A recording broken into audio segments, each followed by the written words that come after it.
The agricultural census is conducted by the United States Department of Agriculture. They do this every 5 years. The most recent time they did the head count, as it were, was in 2022. But it takes them a while to compile the results because they're producing this information for every county in the United States of America. While agricultural production is still a very important part of our local economy, I don't think that our agricultural production is as significant as it may have been in years past. We swiftly became an agricultural marketplace of significance, not only because of the products that were grown here in the county, but we also received a lot of agricultural products from our neighboring counties across the Savannah River, who would bring product over by ferry and then by bridge. We were a very, very significant place for cotton buyers. Cotton would be brought here from well outside of the county because there was a large cotton brokerage presence here. But because of the railroad, these cotton buyers and other buyers of agricultural products had access to significant markets across the nation. Did the Savannah River in the early days contribute to that because it put some stuff on barges and move it down to the coast? You can move it down to the coast. Also, if you're just wanting to get it to, say, a single landowner and you had crops to distribute, what you could do is bring it across by ferry into Anderson. The figures that you're going to share with us were gleaned how? How does the USDA go about getting the figures that they put together? I understand it to be a lot like the census of the population, where they will go out and they will make contact with growers that they know of or producers.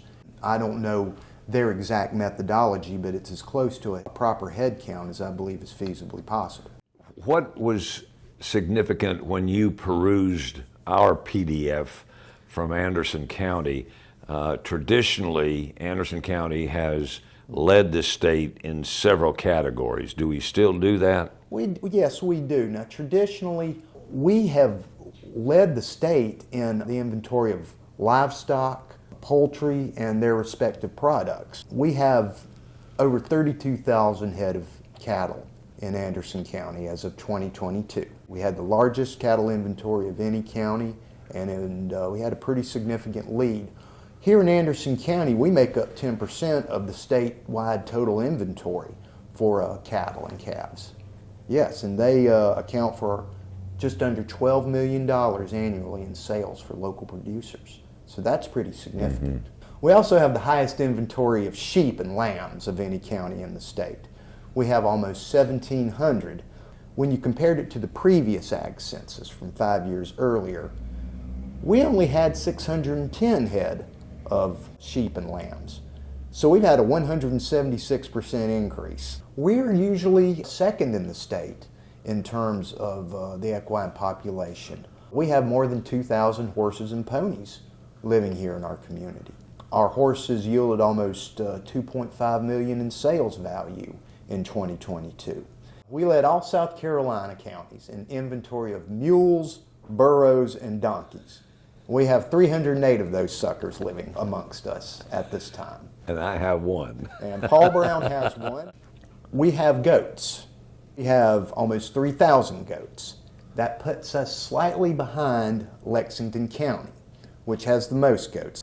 According to the Ag Census, they had about 100 more goats than we did. Okay. With that being said, and I love this statistic, our goats had a sales value of $207 per head, whereas Lexington's goats, they only sold at $183 per head. So, our goats ring more at market. Quality. High quality goats from We've got high quality goats here. And we have chickens. 7.7 million broilers were sold out of Anderson County. Now that's actually down from what it was in 2017 when it was over 11 million. Layers, for eggs and such, that was about 51,000. We have 10% more land in farms in 2022 than we did in 2012. 2022, we have about 175,000 acres of land and farms, and that's up from about 160,000 acres 10 years before.